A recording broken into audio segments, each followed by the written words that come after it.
Mr. Steven Caple Jr. How do you feel right now? Now we are, I guess the masses are about to see the film. I just want to know how your mental feel right now. Feeling good right now at this very moment. Being here right now in Atlanta and actually showing the film to audiences feel amazing. Like, you know what I mean? We've been with the project for a very long time. For me, like 2.5 years. Yeah. So for me to finally get it out there, feels good. Yeah, it's awesome. And I always, for me, we are the same age. I think I'm a little older than you. Couple months though. Couple months though. When's your birthday? January 27th, okay. 1988. So yeah, just a bit. Yeah, just a little bit. So I just recently interviewed like Jermaine Dupri, and I was like, oh wow, that's like someone I grew up with. Being able to speak to him, and now you grew up watching Transformers, and you are like actually able to not only be a part of it, but like direct this type of film. Yeah. Have you ever sat back and just like took all that in and actually like realized like, damn? I should more. I haven't. Sometimes it doesn't hit me till like way afterwards. I did a franchise before this, the Creed franchise, and like it didn't kick in until like maybe like a year later. When I just finally got a chance to step back and go, oh, wait a minute, yeah, I was directing Sylvester Stallone and Michael B. Jordan and Tessa Thompson. So for me, now with Transformers, it might take a minute because I'm so close to it. And this one was like, again, almost a 3-year process. So being like in the trenches for that long and making sure that we deliver versus like me having to be able to step back and take it all in. I had one moment where it was like, this is magical, and it was more, and it was the setting. It was on top of Machu Picchu when I was in Peru. Like that was like my first moment. We all had it together. Me, Dom, Ant were able to share this moment of just like coming from where we come from, these big cameras and things like that, and we're on set on top of Machu Picchu, one of the wonders of the world. It was like, yeah, that was like the moment. I actually heard that you said that was kind of like the most challenging part of like directing was there. Why was it so challenging? Because no one's ever shot like a big movie there. And for us, not only we're a big film, you got to think about it, like it's way up there in the mountains. So we never had like equipment really like lugged up there. So for us, we were breaking new ground in a way when trying to actually figure out how to shoot 25, 30-foot robots in areas where you couldn't even really bring equipment, and some of it because everything was so sacred in the ruins and we wanted to protect it. And the other part was just like the high altitude. We all were getting sick. Like everybody making sure. Mine was really bad. Like I was on an IV at a certain point because that's how bad I was with the altitude sickness. And then the actors, they had to run, and Dom would tell you, like running up there, full blown sprinting. She also had like these boot heels on, which were probably a horrible decision on my part. It made it really tough to where like, we had to keep stopping, make sure we were good. And then if we were stopping, sometimes it would rain, the climate would change in terms of it being cold.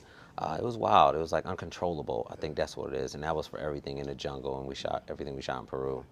No, I'm sure. I always think about, I don't think we think enough about how long people in your position have to be with projects, right? You think, oh, you just do something. Like if I do something, it's just a photo shoot. I'm done. A couple months maybe.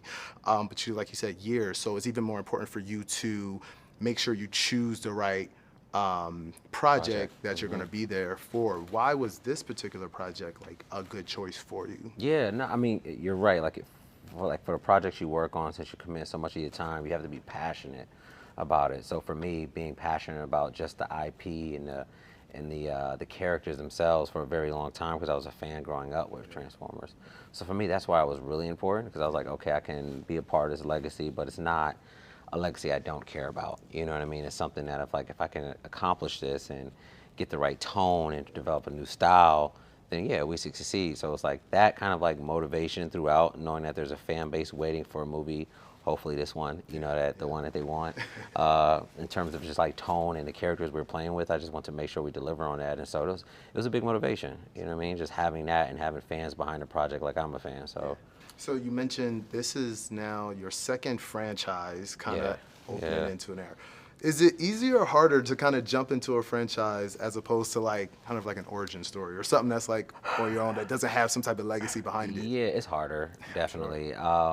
To do something original without sort of like the backbone and support of like a fan base that's already there is always tough, but to jump into a franchise where people love a character, love like all the aspects of different movies. You're trying to make sure you balance all of that out. Yeah. Like make sure there's a bit of you in there, if not a lot of you in terms of a filmmaker, in terms of Anthony and Dom and my casting choices.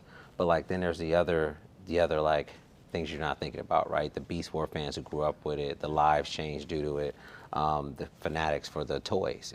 Toy fanatics could be different from the cartoons, Right. you know what I mean? Like trying to balance all of those things is way tough, you know? Like what color robots, what are we using in terms of texture on primal, like stuff like that gets really specific with different companies and people involved. So I have to say stepping into a franchise is definitely tougher than original. I'm sure. Yeah.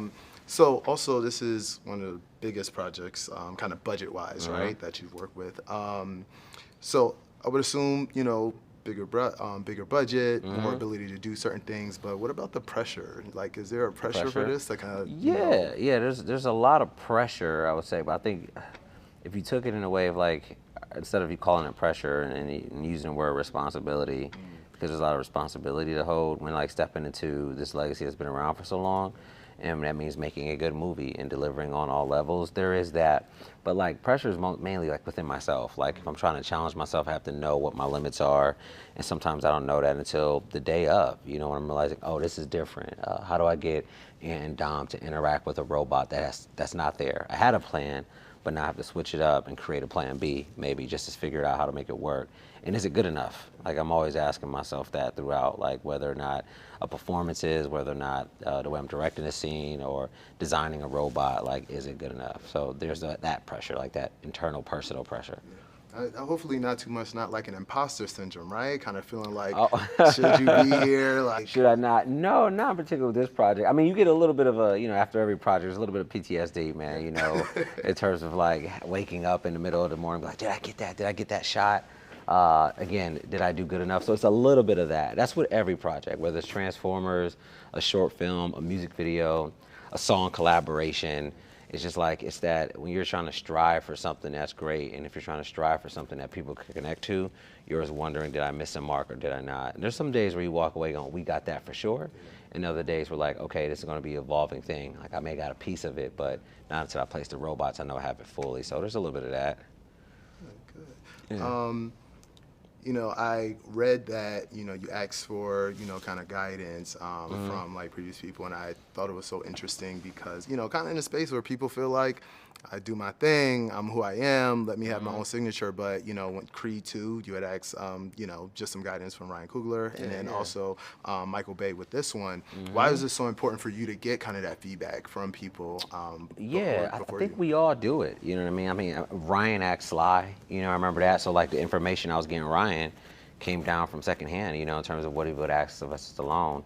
In this particular project, Michael Bay was talking to Spielberg at the time when he did the first Transformers. You know, so we all have the mentors, if you will, or peers that sort of have been in the boat before and have like gone down a certain path. So I think you'll be foolish not to ask the question, especially if the resource is right there, because you don't know everything, you know. And it doesn't mean that you're not copying or trying to mimic a style. It could be as simple as just how to manage multiple things. You know what I mean? Like how to manage working with different vendors. You know, that's something I would talk to Bay about. Like when you're working with a visual effects house who's creating a robot, and then the other visual effects house is creating that same robot.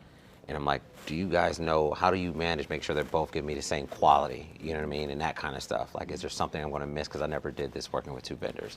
That's great advice from somebody who can be like, I can teach you how to manage it, or make sure you go speak to the artist and not just your supervisor and stuff like that. You're like, okay, there's artists? All right. And you're like, yeah, there's several artists and they're all over the world. And you're like, oh, damn. Okay, it's better to travel there and talk to them in person than it is to talk over a phone. So stuff like that. So that's like advice I would get from people like Beck.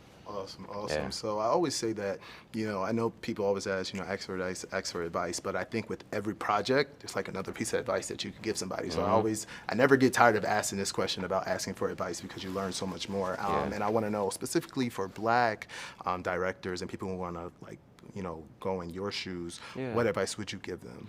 Don't lose yourself in the mix. You know what I mean? Like, especially with a project like this, Dom and Ant, I tell you, and even Toby. Toby's a little tough because he was so Houston, so he had to step out of that and become Brooklyn, so he had to lose a little bit of Toby, but he always kept that energy high, which I love. But when you step into these big franchises, you don't have to mold or like adapt or code switch, right, into like stepping into it. It's like trying to balance out, all right, who am I as a person and actor and talent, and making sure that Dominique Fishback, though crazy genius and knows her stuff in her history, there's still that little Brooklyn flair right there. That's her as an actress. And it's things like that. If I can give advice to any, especially black director stepping into a big franchise, is doing that. Like, keep a part of you, but still understand the bigger picture, but always implement, you know, what you can that feels like it's close to you and to your heart. Yeah. What do you say to Hollywood to help kind of usher in these people that look just like you? Yeah. And what would you say? I think we're at a point right now where like there's a lot of voices in terms of directors and talent. So I think my advice for Hollywood or anything would be like, it's no longer behind the camera. I think it's more so behind the seats, like the executives and everybody behind these studios. Because we're here, we're gonna be knocking on the door, and if not, we're gonna create our own door and our own pathway and do things like what Tyler Perry's doing, open up his own studio. So I think for us, we're always going to be here as a talent. I think if we have more people of color in different ranges behind the actual studio itself, and or people greenlighting these projects, and our financiers, then that would help sort of shepherd in more talent and get us some platforms that can really showcase our talent. So I think I'm advocating for that more right now, seeing more of the suits, if you will. Yeah, Perfect. people understand And us. why do you think kind of New York and the 90s was like the perfect backdrop for this? Part of it was because we have a few different reasons. One was Bumblebee. It took place in 1987, I believe. And so we're coming after Bumblebee, right? So we're picking up where we left off. And 90s just felt like the sweet spot. It was like before the other movies, and we're like right here in 1990s where we could just be our own thing and our own little story, set place in New York.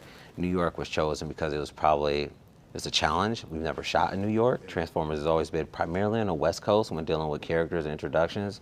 So to have that sort of New York flair, that New York grit is really cool, especially during that era of the 90s and developing the robots so they actually carry over that grit and flair. But most importantly, it became a challenge because it's like robots in disguise, right? So they have to hide, and New York's a very populated place. So we had to get really creative in terms of where our battles were taking place, like the Battle of Ellis Island and things like that in our film, just so we could maintain that. But it's just a vibrant era, the 90s. Like, I love the 90s. I grew up in that era. So to play with the music and the colors and the brands that we were wearing in terms of wardrobe was really fun. Awesome. And my last question for you, I want to know if you could put any 3 actors together that you would like to direct a project. Who 3 actors would it be? Different set of actors? Yep. Oh my God. That's such a tough question. I got Kaluuya on a radar for a while now. I met him a few times. I would love to work with Kaluuya. Steven Young, who just did Beef, he's on the list. He's someone I really want to work with. Oh my God, there's so many. I mean, I've been dying to work with Lupita. She's a talent, man. And Tuso, who was in Woman King, she's great. Oh, I'm breaking now. We're like on 4 now. I can name so many, but those are 4. I'll name those 4 right there, like somewhat a wide range, but like just talent that I just been like inspired me, like to get behind the camera and go, okay, what can we do for sure? Perfect. Well, again, congratulations. Awesome film. Super excited about it. Thank you so much. Appreciate you, brother. Thank you. Appreciate you. Thank you. Great questions.